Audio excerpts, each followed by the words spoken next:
Fala pessoal, tudo bom? Meu nome é Rodrigo Toledo. No vídeo de hoje eu vou falar sobre o MacBook Pro de 14 polegadas depois de um mês de uso. Será que valeu a pena investir esse dinheiro nessa máquina? Sair do Air com chip M1 para o Pro com chip M1 Pro? Será que vale a troca? Tem tanta diferença assim? Então hoje eu vou mostrar alguns detalhes e vou explicar o que eu achei dessa troca. Vamos nessa? Então vamos lá. Bom, pessoal, então aqui está o MacBook Pro com chip M1 Pro com uma tela de 14 polegadas. Então, fala um pouquinho sobre o que tem sido essa experiência de troca. Eu vim de um MacBook Air com chip M1 com 8 de RAM e 512 de armazenamento. Esse modelo ele tem um chip M1 Pro, ele tem 16 de RAM, isso eu achei importante ter esse upgrade, e tem os mesmos 512 para armazenamento. Ele é um aparelho um pouco mais espesso, dá para ver aqui e dá para ver na própria tela. Ó. A tela tem uma espessura maior do que a que eu tinha no Air. Mas a sensação que dá é de que ele é um equipamento mais premium, ele é um equipamento mais profissional mesmo, tá? O teclado, ele é muito parecido, mas parece, sabe, a sensação que dá é que as teclas são mais firmes, melhores, tá? Essa faixa aqui superior com o tamanho normal de tecla eu achei muito interessante. O som, eu saí de um aparelho com som com 2 alto-falantes, aqui eu tenho 4 alto-falantes, realmente tem mais grave, tem um som mais encorpado e não distorce, como o outro também não distorcia, mas o som é mais gostoso de ouvir ele, é mais encorpado mesmo, tá? A tela, eu vou ser sincero, eu me acostumei com o Notch, ele não tem função nenhuma, essa parte ruim, né? Porque podia ter pelo menos um sensor de sei lá, um sensor de luz diferente, ter alguma coisa ali com o Face ID, por exemplo, né? Tava me fugindo o nome, mas poderia ter um pouquinho mais de função, mas acabou virando uma identidade visual, é uma identidade para as telas da Apple. Eu acho que o sentido acabou sendo esse. No final das contas, você se acostuma muito rápido e aquela história, vendo o copo meio cheio, você fica feliz porque ganhou esta linha aqui quase que inteira maior. Você não fica chateado porque perdeu aquele meio ali, tá? E realmente a construção dele é impecável. Ele é um pouco mais pesado, mas como ele tem praticamente o mesmo tamanho do modelo de 13 polegadas, é pouca coisa maior, então não chega a incomodar esse peso e essa espessura a mais, tá? E é aquela história, né? Um ponto super positivo, ó, agora, por exemplo, eu estou carregando ele pela Thunderbolt, pela USB tipo C. Então eu não preciso sempre estar com o cabo aqui, o cabo da própria Apple. Isso também facilita a vida, porque aqui eu tenho duas Thunderbolts, aqui eu tenho para carregamento, a MagSafe, aqui eu tenho fone de ouvido. E do outro lado, isso também é um divisor de águas, né? Eu tenho HDMI e tenho mais uma Thunderbolt. Então, dependendo do lugar, por exemplo, à noite, muitas vezes eu quero fazer uma leitura ou digitar alguma coisa simples, responder algum e-mail do sofá.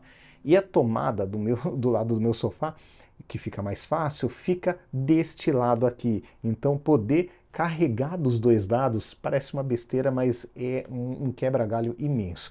Também poder ler os cartões de memória de vídeos que eu gravo na Osmo Pocket direto, sem precisar transferir para um lado, transferir para o outro, é muito, muito fácil, tá? Então gostei bastante. Quanto à performance, gente, não tem o que falar, a performance é impecável. Primeiro, eu senti que assim, os aplicativos de uma forma geral abrem bem mais rápido, tá? Então começa daí. Ele tem uma performance geral muito boa. Segundo, sempre está sobrando RAM, tá? Sempre está sobrando e bastante RAM. Então, eu diminuí, até vou liberar um pouco aqui, mas eu diminuí a troca, né? Aquela necessidade de fazer a troca de memória com o SSD. Então, hoje eu sinto que praticamente essa máquina não precisa chegar perto do SSD, então teoricamente vai até durar um pouquinho mais. Para edição de vídeo, gente, é impecável, é impecável. Eu tenho um tempo superior, né? Ele consegue editar mais rápido. Eu estou trabalhando de uma forma significativamente mais rápida do que no MacBook Air com chip M1 e o mais importante, sem falhas, sem demora, sem nenhuma dor de cabeça. Um outro ponto interessante, gente, aqui, por exemplo, tá? Só para citar para vocês, essa máquina ela tem a ventoinha, tá? Só que igual, ela parece que eu tô com Air da mesma forma, tá? Eu não ouvi até hoje essa ventoinha ligar. Tá? Então isso é muito legal, porque é uma máquina extremamente silenciosa. É como se eu estivesse trabalhando com um tablet e não com um notebook.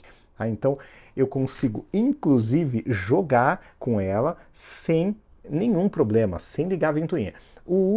Teve um único jogo da Apple Arcade que ligou a ventoinha. O único jogo, até acabei desinstalando ele, era um jogo meio de aventura. Depois eu vou resgatar o nome aqui, mas num vídeo que eu falo sobre games com essa máquina, eu comento isso. Quem quiser dar uma olhadinha, que vale a pena para conhecer. Mas assim, hoje eu estou rodando esses jogos todos assim, com o pé nas costas, sem ligar a ventoinha, sem nem ficar morna. A máquina não fica morna, gente. Isso é sensacional. Onde mais eu estou? Para que mais que eu estou utilizando essa máquina?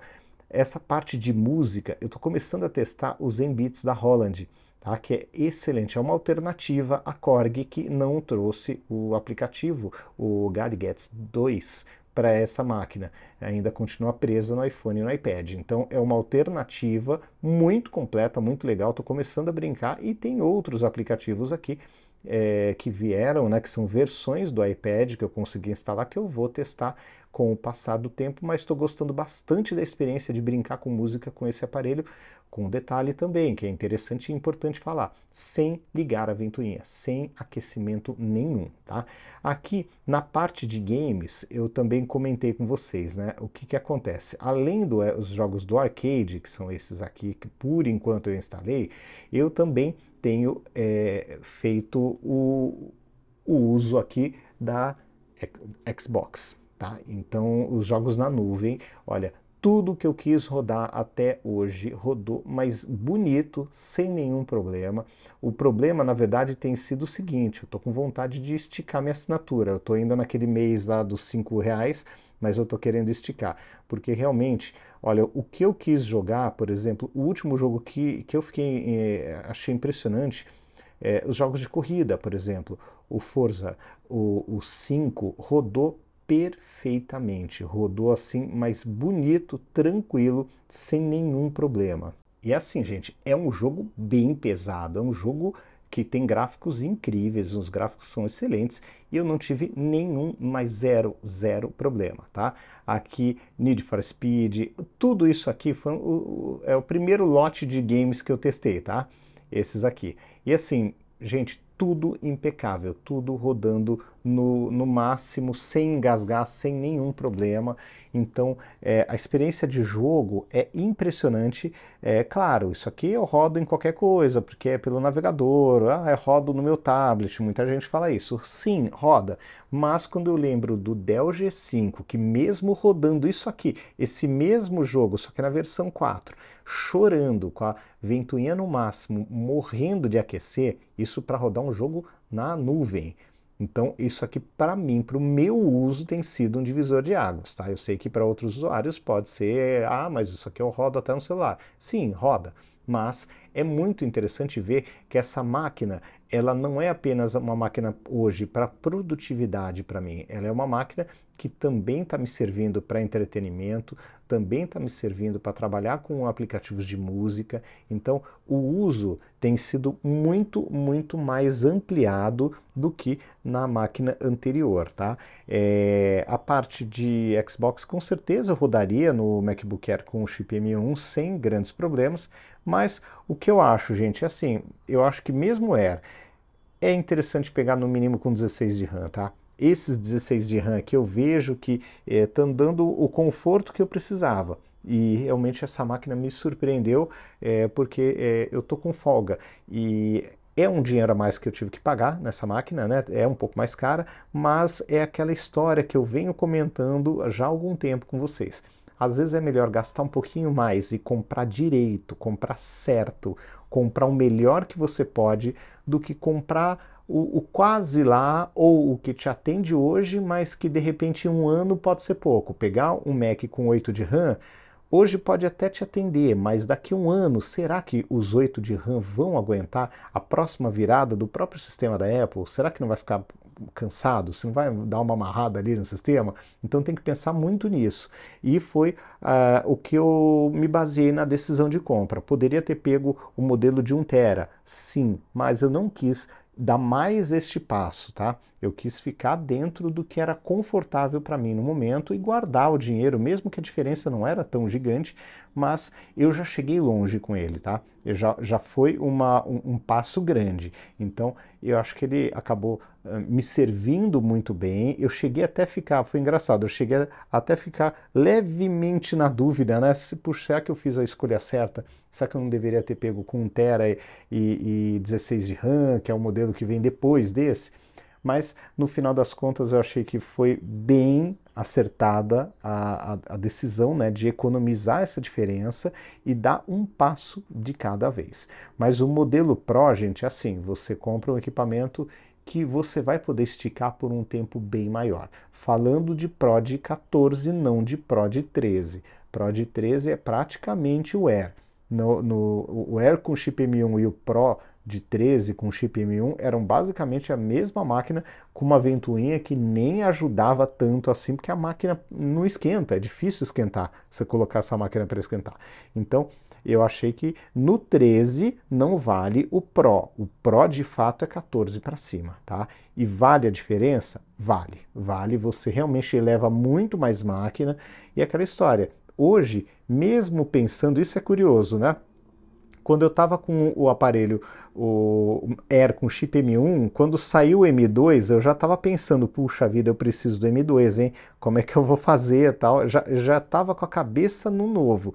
E essa máquina não. Essa máquina, eu sei que vão lançar o M2 Pro ainda até o final desse ano, tem grandiosas chances de sair, mas eu não estou considerando a troca. Claro, primeiro porque eu acabei de comprar, né? Segundo porque eu não preciso de performance a mais, tá? Então isso eu acho que é muito importante. Você comprar uma máquina que você sabe que ela vai durar um bom tempo porque você está satisfeito com o desempenho dela. Bom, pessoal, então é isso. Eu acho que o ponto é exatamente esse, é você comprar, de repente esticar um pouquinho mais ou demorar um pouquinho mais para comprar, mas comprar uma máquina que é um ponto acima do que você gostaria para o momento, porque pelo menos você vai esticar ela por anos. Que eu falei para vocês, eu já estava com o M1 pensando no M2. Hoje, nesse aqui, eu não consigo pensar num Pro M2 de 14, porque essa máquina já entrega um super desempenho, eu não tenho travamento, eu não tenho aquecimento, não ouço a ventoinha funcionar, eu uso para tudo que eu preciso, edito vídeo com uma qualidade super boa, sem nenhum travamento, num tempo super curto, consigo jogar os games do arcade, os games da Microsoft. Então hoje é uma máquina que me serve muito bem para o trabalho e pesado, inclusive, e para o lazer. Então não tem motivos para troca. E esse eu acho que é um ponto que nós sempre temos que pensar, né? Comprar as coisas de uma forma consciente e pensando no futuro, pensando em ficar bastante tempo. Porque aquela história, né? É gastar à toa, é colocar mais equipamento nesse mundo, nesse planeta que já está lotado de coisa. É melhor você comprar uma vez só e gastar de forma consciente, mesmo que estique um pouco ou mesmo que demore para comprar um pouquinho mais, mas comprar algo que vai durar. Pensem sempre nisso. Comprar para durar mais tempo é a melhor compra que vocês podem fazer. Tá bom? Então é isso, pessoal. Um grande abraço para vocês. Até o próximo vídeo. Tchau, tchau.